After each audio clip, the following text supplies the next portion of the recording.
Jonesy, back again for another podcast episode. Thank you, Blake. Good to be here. I think it is good to be here. We've got a great topic today. It's about the future of tech and where it's heading. We do. It's that forecast on what's coming, everything new in AI and all the other keywords at the moment that's bubbling to the top. What's funny though is AI is changing, but the things that were also still changing before AI was here are still changing. They're actually changing faster with AI as well. It's that rubber band circle effect, isn't it? It just keeps coming around and around and around. Yeah. So it's hard to know which things to worry about and which things to change for, but I think if we keep coming back to customers and business performance, we can't, when customers drive. I've got a lovely keynote sitting on my sheet here that I keep coming back to, hype versus reality, and that affects us and all of our customers and our customers' customers and the people we're probably talking to, the office professionals in this podcast. What's hype? What's reality? I'll tell you an example of hype that is quite stressful, or stress-inducing, but it is hype, not reality. When we as users of our website then go onto social channels or see the targeted ads coming back to us, we'd be forgiven for thinking the whole world is competing with us and they're all coming to get us. Because the algorithm, because of what we do all day, makes us think everyone else is out there doing it as well. They're coming to get us. Right, yep. So I think getting out of that bubble and getting other people with independent. So we have tools that are independent of that user profile to actually see what people are doing. So I find that helps us get an objective view on what's happening. Yeah. And the hype that if I hear one more person mention AI, we're so far past it. We've had AI for ages. It's a new keyword. I'm sure it's going to be called AI next for the next 6 months. We're just going to keep coming back around to it. It's great. It's got purpose. There's wonderful ones like Microsoft Copilot we've talked about before. But if I hear it once more, I think that's a past reality now, to be honest. We're in AI. We're here. It's here. It's not new. So. Yeah, it's shaken out. A lot of people are still working out where it fits and how it's going to impact them. We're definitely seeing some skills transitioning. We're seeing schools. We talked about schools a couple of times. We see them struggling with AI-produced material and content. But at the same time, it's a bit of a cold war. There's then an AI tool to help assess the AI-produced material. I sat with a customer just the other day that they sent an email with AI to one of their clients. Their client read the email in AI and sent it back. And so they couldn't just pick the phone up and talk. We just had this luggerhead. So we're in a really weird spot with it. Nothing worse when you go to the pub and then you have an argument with your mate and neither of you actually in the argument. It's just your AI emails stoushing it out. That's going to be hard to work through. But that's the reality of it now. And that's what I was trying to say. AI is here. We're in the middle of it. We need to understand how to use it better. I recommend everyone hop on YouTube and spend a little bit of time learning it. But I think all this new wonderful stuff like VR and all of this coming, and we've talked about AI search. People are going to ChatGPT and looking things up in ChatGPT now as well. Absolutely. I did some research on this a couple of weeks ago. I went and looked at the search volumes. This is what I do for kicks in my spare time. Pretty exciting stuff, really. But I jumped on to see what the search volumes are on Google, and actually they haven't slipped at all just yet. Everyone's expecting they will. And the data has a little bit of a lag, but as that, what is happening is people are now using their AI tools to ask on top of the Google search. It pops basis. right up at the top now, doesn't it? When you search, it's got a little bit of AI. It does, the Gemini AI generated results. However, they're for topics that are information or education only. They're actually not commerce related. And so Google's known about this for quite some time. And so they now allow you to stay on Google to answer those questions, and they don't produce a click any longer. So this is actually a really important thing for people to watch for, because they are called zero-click search results. And they've been happening for a while. So when businesses are choosing keywords to target, so if you're an office professional responsible for the topics you're targeting or the content being added to your website for organic search outcomes, you actually have to be very careful not to include zero-click terms to target, because you can rank for them. Because you're going to show up with everybody else. But Google's going to gazump you. You'll be in there in the organic search results, but above you will be the AI result, and no one will come through because they've got the answer. The world we're coming into, hey, it's crazy. I mean, AI, all of that, the new trends in IT, and it's been here for ages, and we actually love it. I really support this one. It's called MDR. Yeah. Now, you'd have no idea what that acronym means in your world, would you? I nodded like I did, though. You did. That's I'm half the proud battle, of you. isn't it? Yeah. MDR in our world is managed detection and response. So we had antivirus, the old McAfee, Kaspersky. Then we had endpoint detection where we got like Norton and a bit more. MDR is this wonderful thing now, which is AI and people, called managed detection and response. So when your systems and everything get something, it leverages people and AI to make decisions around, that's a virus, we have to lock that computer. That's something I'm really happy about what's coming. It's maturing. As AI matures, it matures. So that's something that's actually good for a change going back to the people. And that should be something office professionals should be looking at, is what's securing their systems, and if they're not having this managed detection, should they have it? Do they need it? Who configures the response? How does that kind of get pulled together? It's an interesting one. Again, AI is developing a lot of smarts around it, but it's still people. So you go in and you write what they call a run book, set of rules. We've had those for years in marketing and IT. And that set of rules goes to the managed detect team to set stuff. But Microsoft, Google, all of these people, Google make a big play and bought a $3 billion company just the other day to do this. The big players in the market have realised, actually, you can't protect yourself anymore. We're going to do it for you. Yeah. So that must be learning anonymously on a whole bunch of companies. Yep. It's using my data, your data. A cleaning store, but it's got this base load of all the rules running already. Yep. Yeah, that's smart. great. And that's what we're forecasting to be the next big thing, is this managed detection and response. It's funny, actually. So I'm going to run off that. We have we use a tool in our business which we'd encourage anyone running Google Ads. If you're a smaller spender, it's generally free, called ClickCease. And ClickCease runs a screen between the audience and your Google Ads.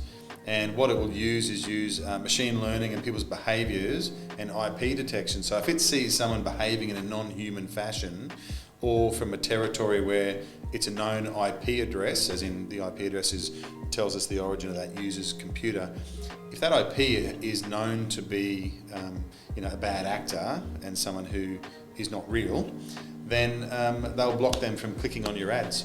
That's such a money save. We've had some clients who have saved literally 50% of their budget. That'd be huge. In the first instance, and then it learns quickly, and then it tones it right down because it's cleaned it up. But we have had up to 50% click savings, which is real money. It's literally, they've doubled their spend with the same money in the market. Yep. Which is phenomenal. And this is all this forecasting wonderful tech that this AI is bringing into the market now. I want to ask you a tricky question though, and that is, whilst we're all here, trying to do the right thing and grow businesses effectively and safely and within the law, these AI tools are also in the hands of criminal organisations, bad actors. So, and they tend to explore and play with AI tools in an unrestricted way. Yeah, the comment around that is they don't have law to comply with, and they don't have X, Y, Z. We're actually finding ransomware as a service, viruses as a service. Yeah.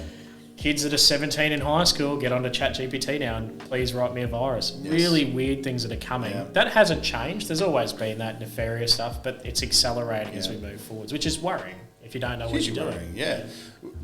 It really elevates the bar on what people have to do to protect themselves. Barrier to entry has definitely dropped, which means all of this is, you can no longer use your work emails on your home computer and stuff like that. So, if you're an office professional working in that space, it's thinking about what are your kids going on to on the computers at home? What websites are they clicking on? That worry of outside the bubble. Where'd they get that money for that brand new electric scooter? Yeah.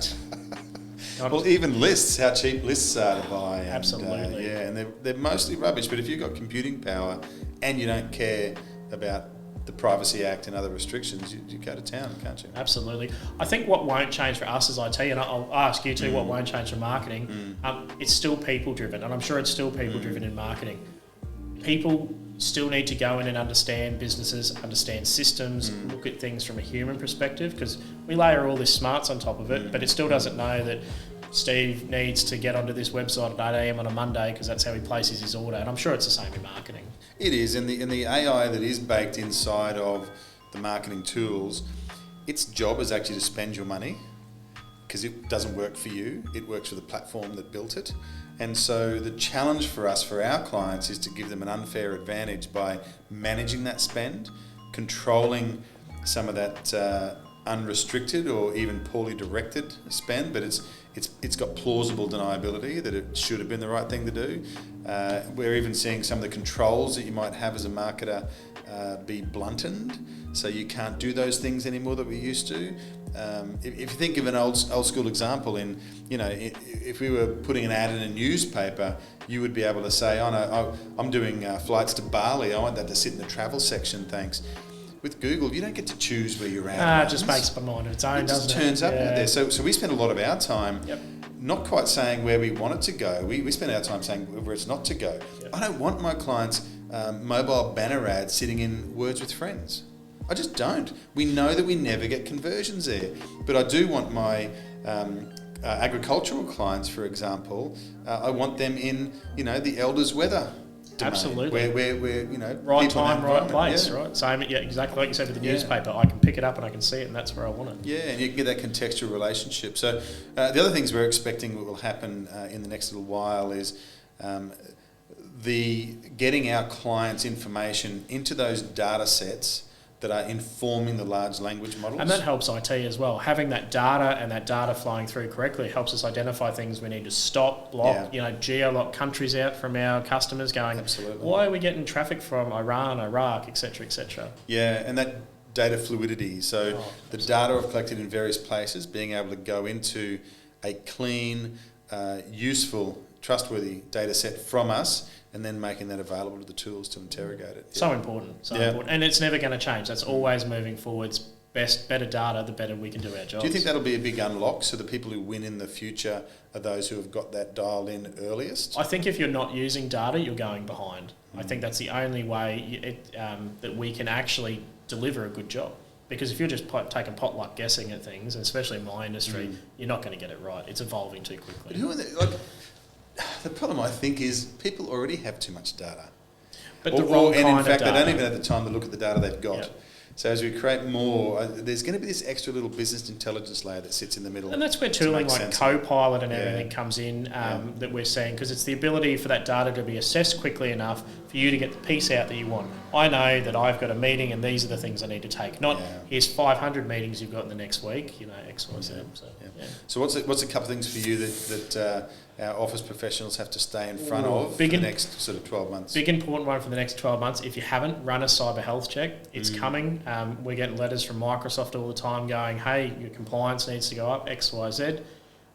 Clean up and check permissions. I know that sounds like we always have to do it, but moving forwards, permissions and these AI tools need to be really segregated and locked down. And train your team. Yeah. Keep them up to date on new trends that are coming, even if it's a little 5-minute techie brekkie, we love to call it. Oh, teach I like them. that. Yeah, I know, a little croissant, a little bit of a tech information, and just give them some of that information that help them keep up to speed. Yeah, I'm just stuck trying to think of another. What am I, the snarky marky meeting or something? Something like that. Well, I think in Marketing Mondays with Mark. Marketing Mondays with Mark. That'll do. You should be in marketing. Maybe not. But the shift for us is going to be this noise, more and more noise. So the ability to publish rapidly, high volumes of content is just going to be this confetti party, and it's just going to be a mess for people to find things of value. And then I think preparing content, so it's answering questions people ask. So a little final tip from me would be jump into Google and see what people ask for those things around your business. They are the things that are actually those items feeding the large language models. A little bit of fact on your website, like an FAQ? You can have it as an FAQ on the site. You can answer it with a blog. Google will find it, but it's that they're the questions that Google already knows people are asking. And so there's a little bit more to it. There's a bit of techie stuff around schema and other things. I do love some techie stuff. I'm sure you do. But the schema is a way that we code the content to just help encourage it to be picked up and used in that way. But at the very least, if you're writing it, there's a chance. And if you're answering questions, large language models, ChatGPT and others, they are basically answering questions. Perfect. So if you answer the questions, you have the content, and if you can do a few other little bibs and bobs, you've got a good chance of being in there. So, perfect. Mate, it's been a pleasure having this series with you. It's good being in here. Thank you, sir.